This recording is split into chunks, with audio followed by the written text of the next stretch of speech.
Bismillah. Assalamualaikum warahmatullahi wabarakatuh.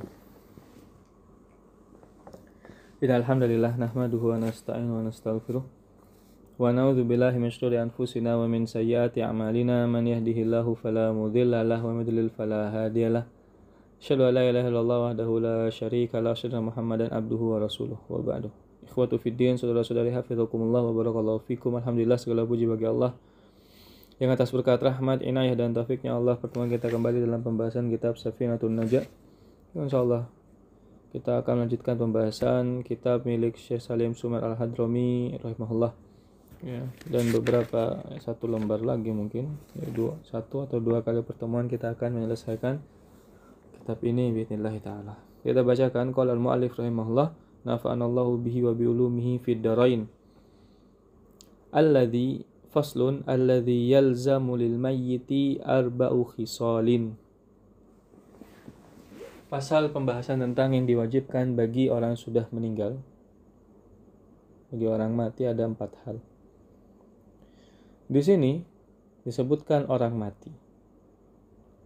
Kalau muslim mati syahid, melawan orang kafir, maka dia tidak boleh dimandikan. Ya, di sini disebutkan untuk orang mati normal yang dimaksud di sini. Ya, kita jelaskan ketika ada orang mati muslim mati syahid. Syahidnya karena melawan orang kafir dalam peperangan, maka dia tidak boleh dimandikan, tidak boleh dikafani. Yang dipakai hanya baju perangnya saja. Dan tidak boleh disolati. Karena dia akan menjumpai Allah dengan kondisinya yaitu dalam keadaan berperang. Ya, orang akan dibangkitkan dalam keadaan meninggalnya. Semoga Allah mewafatkan kita dalam keadaan husnul khatimah. Ya.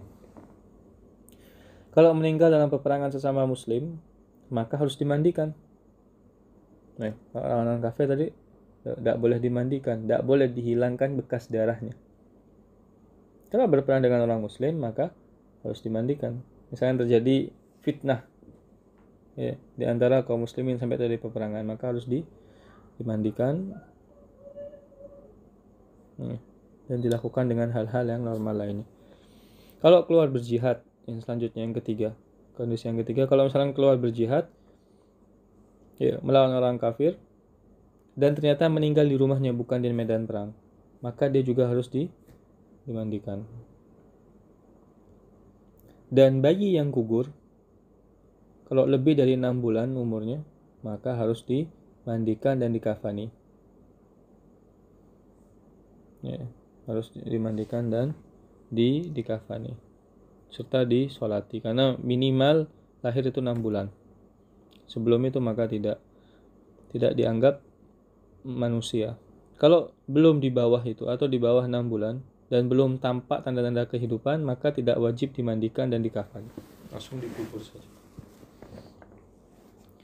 Adapun orang kafir dhimmi, maka hukumnya boleh dimandikan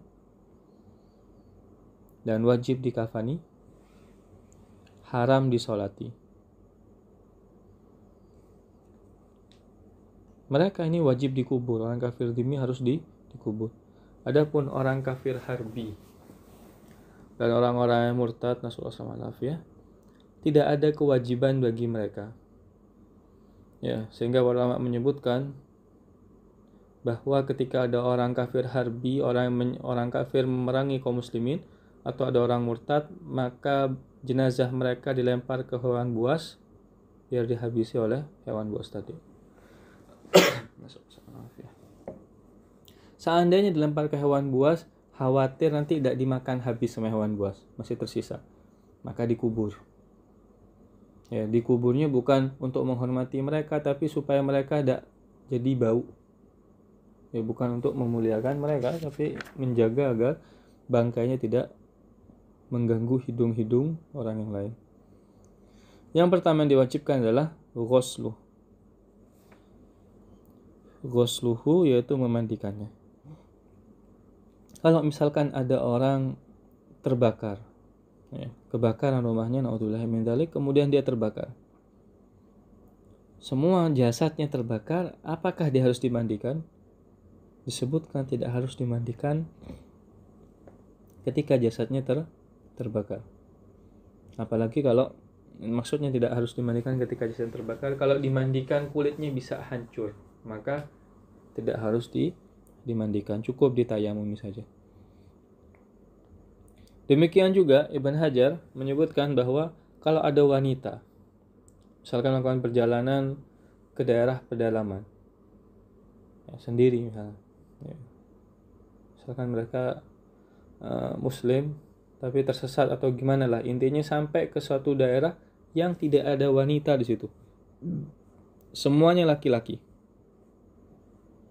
atau laki-laki melakukan perjalanan sampai ke suatu daerah, ke pulau isinya wanita semua, insyaallah sampai ke pulau itu, maka dia meninggal, gimana hukumnya? Ya, maka orang yang demikian tidak ada mahram, cuman sendiri, laki-laki sendiri atau wanita sendiri, yang di daerah itu adanya lawan jenisnya, tidak ada mahramnya, maka ditayamumi dan disolatkan. Ditayamumi pun dengan pembatas, tidak boleh disentuh, tidak boleh dimandikan, kata Ibn Hajar. Adapun kalau ada anak kecil, laki-laki atau wanita yang belum mengundang syahwat, maka boleh dimandikan oleh pria atau wanita yang ada. Kemudian yang kedua, takfinuh, yaitu mengkafani orang yang sudah meninggal. Nah, setelah dimandikan atau ditayamum, kemudian dikafani. Yang ketiga adalah as-sholatu alaihi, disolatkan. Dan sholat ini hukumnya adalah fardu kifayah. Nah, kalau di desa-desa lagi apa kifayah? Ya, maksudnya lagi melakukan fardu kifayah, sholat mengubur jenazah. Wa dafnuh, yaitu menguburkan jenazahnya. Ya. Orang kafir pun harus dikuburkan jenazahnya selama bukan kafir harbi atau bukan murtad sebagaimana disebutkan di awal. Ya, orang kafir tidak harus dimandikan. Ya. Hukumnya sekedar boleh saja. Kalau ada orang kafir meninggal, boleh gak dimandikan? Boleh, tapi tidak harus. Berbeda dengan kafir harbi, ya, orang kafir yang memerangi kaum muslimin, maka tidak ada kehormatan bagi mereka, jenazahnya dibuang saja. Ya. Kalau misalkan ada orang yang meninggal dan matanya belum tertutup, maka seandainya dia ditutup matanya biar orang yang datang tidak takut. Ya. Terkadang orang meninggal, ketika mau meninggal matanya ngangkat ke atas, maka harus ditutup, dan mulutnya diikatkan ke kepalanya ketika baru meninggal. Kaki dan tangannya diluruskan agar mudah juga dimandikan, karena kalau baru meninggal itu tulang-tulangnya masih lentur. Kalau sudah lama maka akan kaku. Disebutkan juga kalau orang meninggal itu selainnya bajunya dilepas dan ditutup dengan kain saja, dari atas sampai ke kaki. Dan disunahkan yang mengurus laki-laki adalah laki-laki, yang mengurus wanita adalah wanita. Ya. Adapun seandainya ada seorang laki-laki meninggal, ya, seorang suami meninggal, yang mengurus istrinya itu boleh. Ya, itu boleh karena pada waktu itu masih halal sebenarnya, tapi talaknya karena sebab meninggal, ya. Aqallul ghusl, paling minimalnya memandikan jenazah. Ta'mimu badanihi bilma, yaitu mengguyurkan air ke seluruh badannya. Ya. Jadi mengguyurkan air seluruh badan itu minimal, batas minimal. Kemudian wa akmaluhu, ya. Sebelum itu kalau mau memandikan jenazah tidak boleh langsung menyentuh anggota badan dan auratnya. Dalam artian kalau misalkan mau memandikan jenazah harus ditutup, jenazah itu tidak boleh terbuka. Setelah ditutup juga harus ada pembatas. Tidak boleh langsung tangan masuk, harus ada pembatas. Ya, harus ada pembatas. Mungkin pakai sarung tangan misalnya. Karena khawatirnya kalau pakai tangan terlalu kencing bisa merusak kulit jenazah. Wa akmaluhu Dan yang paling sempurna memandikan jenazah, ya, cara memandikan jenazah maksudnya an yaghsila sawataihi, mencuci dua lubang depan dan belakang. Terkadang ditekan perutnya agar keluar kotoran dari depan dan dari belakang. Tentu dengan pelan, ya, tidak kasar karena akan merusak kulit. Wa an yuzilal qadar min anfihi, yaitu menghilangkan kotoran dari hidungnya, dibersihkan hidung.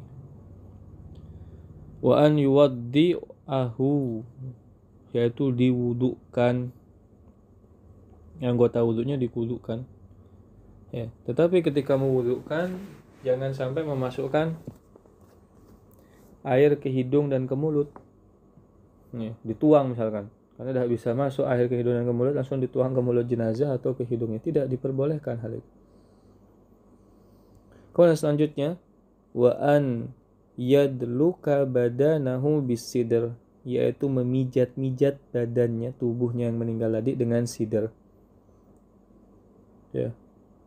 Sidr ini ada beberapa jenis sebenarnya. Ya. Sidr di daerah yang tandus ini tidak bisa dipakai untuk memandikan jenazah. Adapun sidr yang ada di daerah yang seperti Indonesia, mungkin ini bisa dipakai untuk memandikan jenazah. Sebagaimana ucapan Hujjatul Islam. Ya. Atau mungkin ada sabun, maka itu juga boleh. Ya, itu juga boleh. Meski memakai sidr pun juga boleh. Ya. Kemudian wa an yasubbul ma alaihi thalathan, yaitu mengguyur air 3 kali. Yang pertama, air dicampur dengan sidr, ya. Kemudian disiramkan ke jenazah sambil dipijat-pijat, atau mungkin dengan sabun. Air kemudian kasih sabun, disiramin ke badannya semua. Kemudian yang kedua, air biasa agar hilang bekas sidrnya atau bekas sabunnya. Kemudian yang ketiga, disiram dengan air yang dicampur dengan kapur barus. Ini di akhir. Misalkan ketika air dengan sidr tadi disiram atau dikasih sabun disiram, masih belum hilang, kemudian disiram yang kedua belum hilang, tambahkan lagi, kalau bisa dengan jumlah yang ganjil. Terakhir baru dengan kapur barus. Ya, hukumnya sunnah saja, bukan wajib. Wa aqallul kafan thawb, dan paling sedikitnya ya, ini sudah jelas. Wa aqallul kafani thawbun ya'ummuhu, dan paling sedikitnya kafan adalah pakaian yang menutupi seluruh jasadnya. Ya, kita lihat bagaimana kisah para sahabat-sahabat Nabi yang terkadang mereka sangat-sangat fakir, yang tidak memiliki kecuali hanya satu kain. Ketika ditutupi kepalanya, maka lututnya terlihat. Ketika ditutupi kakinya, maka kepalanya terlihat. Kita alhamdulillah sekarang sangat mudah mendapatkan pakaian. Ya, nikmat pakaian adalah suatu hal yang luar biasa. Maka kafan adalah suatu hal yang murah di zaman kita sekarang. Ya, yang paling utama tentu yang membeli kafan dengan harta orang yang meninggal tadi. Ditutupi dengan satu kainnya saja yang menutupi seluruh jasadnya. Ya, kecuali kalau ada orang berihram. Ya. Ada orang berihram, maka ketika dia meninggal di waktu itu, ya, meninggal di Mekah atau di Madinah, dalam artian meninggal di dua tanah suci, itu merupakan suatu hal yang mulia. Ya, bahkan ada bab yang menjelaskan tentang hal itu. Orang yang meninggal ketika ihram, ya, maka tidak boleh ditutup kepalanya. Ya, tidak boleh ditutup kepalanya. Wajahnya tidak boleh ditutup. Wa akmaluhu lirijal thalatha lafaif, yang paling sempurna bagi laki-laki 3 kain penutup. Ini biasanya tukang-tukang urus jenazah sudah mengerti tentang hal ini. Tidak harus warna putih, boleh warna lain.